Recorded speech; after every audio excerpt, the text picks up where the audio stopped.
Greetings and salutations. This is Maze's Realm once again, and this is my second episode of my DLC delving series. And in this episode, I am going to be covering the all-new map, Decommission.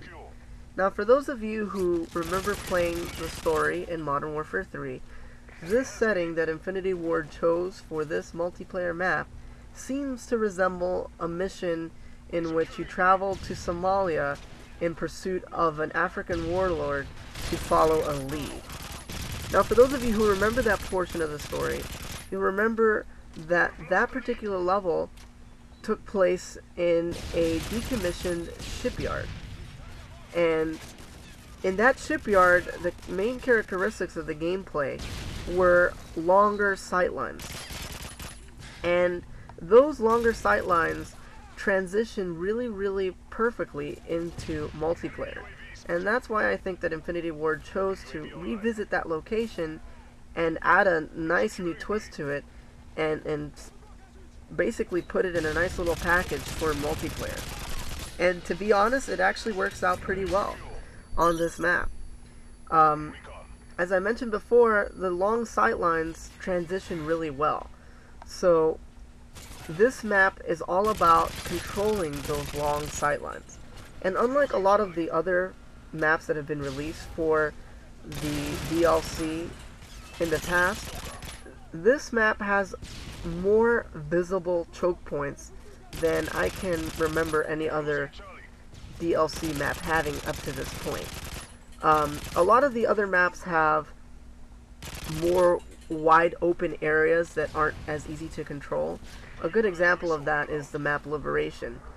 And I'll be doing a DLC delving series episode on that map as well, and all of the other maps as well. So I'll definitely give you guys strategies to do well on Liberation. But this map plays completely different than those other maps, in that the choke points are very easy to see. And don't confuse easy to see as easy to camp, because Infinity Ward did a really good job of adding lower and higher routes to those choke points. So you see here that I'm actually patrolling one of the major choke points near the Alpha flag. Now that choke point has two main sightlines that you can cover. If your team has the Charlie flag, for example, you can patrol this area right here that I'm looking at right now that leads to the back village area, and you can also patrol this area that I'm pointing at right now that leads towards the market area. And the market area is a little bit out in the open as well, and you'll be able to find a lot of snipers love that area in that middle area of the map. And that's the area right here that I actually get killed by at long range.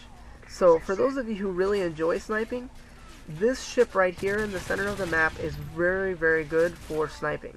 Another good area that's really good for sniping is on the bridge side by the market. There are two levels, and there are two bridges that intersect in that area. And those bridges are really good for snipers that are trying to patrol the traffic at the Charlie flag. Now, if you guys play more Team Deathmatch like I do normally, you'll find that the choke points in Team Deathmatch are almost identical to those choke points in Domination. So if you do play a lot of Team Deathmatch, just imagine that those little flag indicators are where the choke points actually are, and then you'll end up finding where the team's spawning and what areas to hold down with your team in order to dominate and get a win. So that's something to keep in mind if you play a lot of Team Deathmatch. Now, for the objective-based game modes, the choke points are a lot more obvious. And what makes those choke points a little bit more dangerous is if you're running into a lot of light machine guns and assault rifles that perform well at longer ranges. And that is extremely important to keep in mind, because that's the type of loadout that you want to use on this map. light machine guns really do well on this map because of their really low damage drop-off.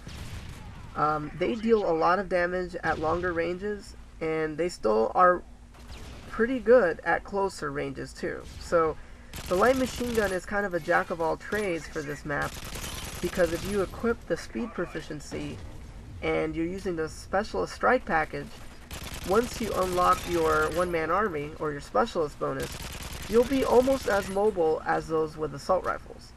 So that is definitely a weapon that will shine in this map. Now, for those of you who prefer the higher mobility of assault rifles, I would strongly recommend using assault rifles that have a low damage drop-off themselves. The ACR 6.8, the G36C, the AK-47, the CM901, those types of assault rifles do really well on this map because their damage is quite high and performs well at longer ranges. So if you're comfortable with those assault rifles, those are the type of assault rifles that I would recommend for this map as well.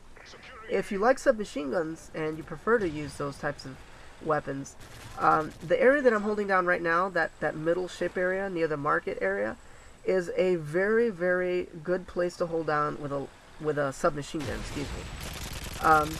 Submachine guns pretty much only do well in the market area, and the reason for that is obviously because every other portion of the map has longer sightlines. So in my recommendation, I would strongly recommend that you stay away from submachine guns on this map, because you run the risk of dying and spawning in an area where you're not going to be able to win many gunfights at longer ranges. But if you're brave enough to use submachine guns on this map, equip submachine guns that have high accuracy and don't have a really, really high damage drop-off. I know that's kind of an oxymoron, but there are some submachine guns that are better at range than others.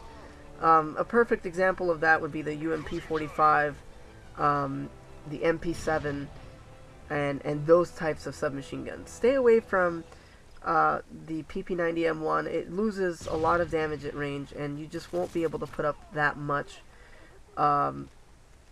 suppressive fire to kill your enemies. So definitely keep that in mind if you guys like submachine guns. Now for perks, a lot of the perks that I'd recommend are based off of mobility and agility, and those perks would basically go under, let's say, like the Stalker perk would be a good perk to use in this map, and also Quick Draw is a good perk to use in this map as well. If you're a more cautious player, you can use sit rep so that you can hear people walking on the ships, and basically use the sound to help you navigate through the map.